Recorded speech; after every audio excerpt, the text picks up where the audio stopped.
Besides, the whole school seemed so strange, so surprising, so solemn, so calm and quiet. But the thing that surprised me most was to see on the back benches that were always emptied, because there was less number of students in the class. Back benches remain empty, but today they were occupied. Who was sitting over there? With the village people sitting quietly, like ourselves means like our students, as we used to do. Old houser, the houser here means the man who used to get the plannings of the housing in the villages, known as houser. The three had with his three corner hat, the former mayor, which you can say sarpanch and all that, mayor, and several other besides him. Everybody looked sad. What can be the reason? And Hauser had brought an old primer. Primer is known a textbook used in the primary class, where there are alphabets along with the pictures, is known as the primer, thumbed at the edges because the book was so old. There was impression on the edges, and he held it open on his knees with his great spectacles lying across the pages. He was having the spectacles with thick glasses because he was having a very high problem of eyesight, and used to wear the glasses, so he has kept the glasses in between the pages. While I was wondering about all, because all these things were little change for me now. Something has changed. Mr. M. Hamill mounted his chair. He got up from the chair and, in the same grave, serious, but very polite and gentle tone which he used to me, said, "My children, this is the last lesson I shall give you."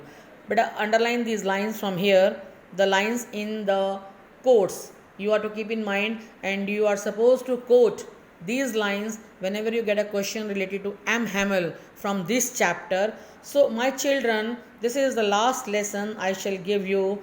The order has come from Berlin to teach only German in the schools of Alsace and Lorraine. The new master comes tomorrow. This is your last French lesson.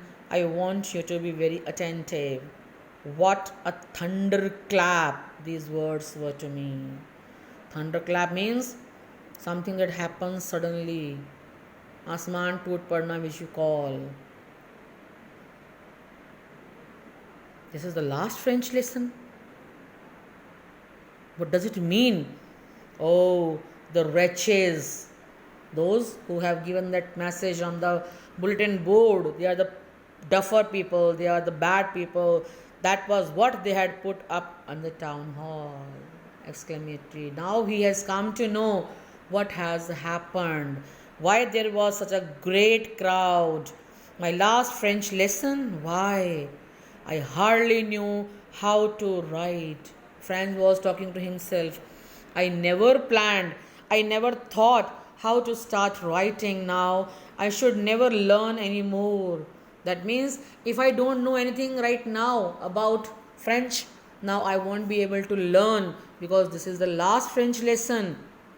I must stop there. Then, oh, how sorry I was for not learning my lesson.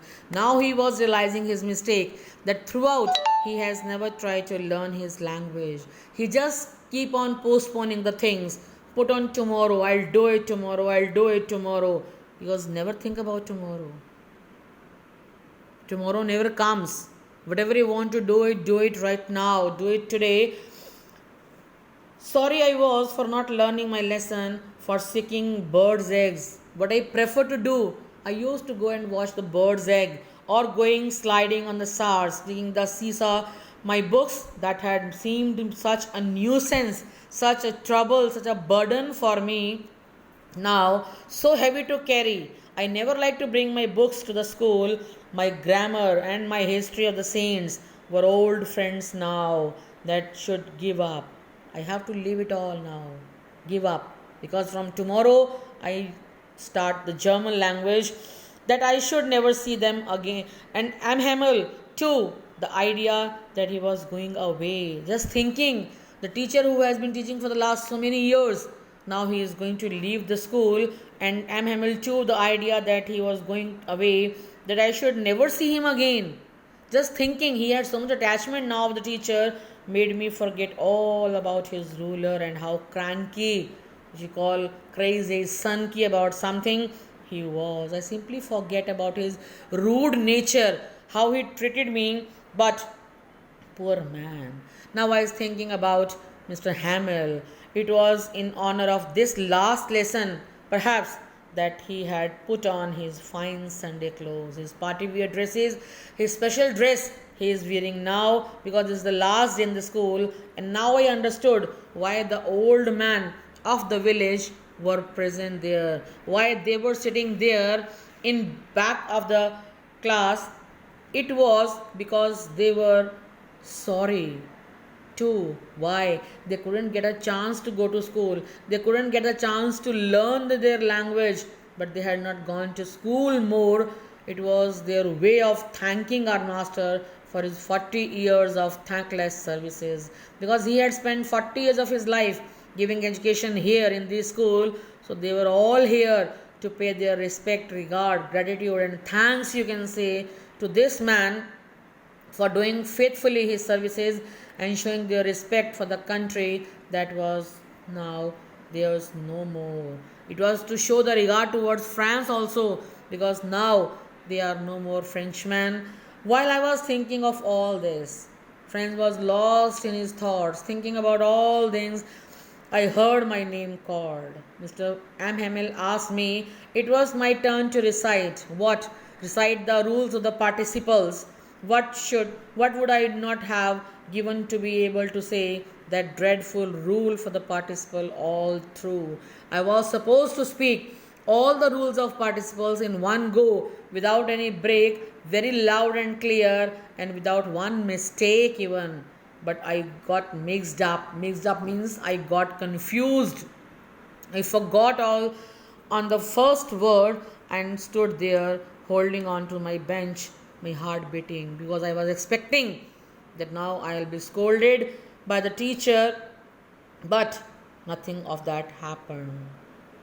My heart beating, not daring to look up, I heard M. Hamill say to me, I won't scold you, little Franz, because it's not your fault. You must feel bad enough, but you should realize your mistake.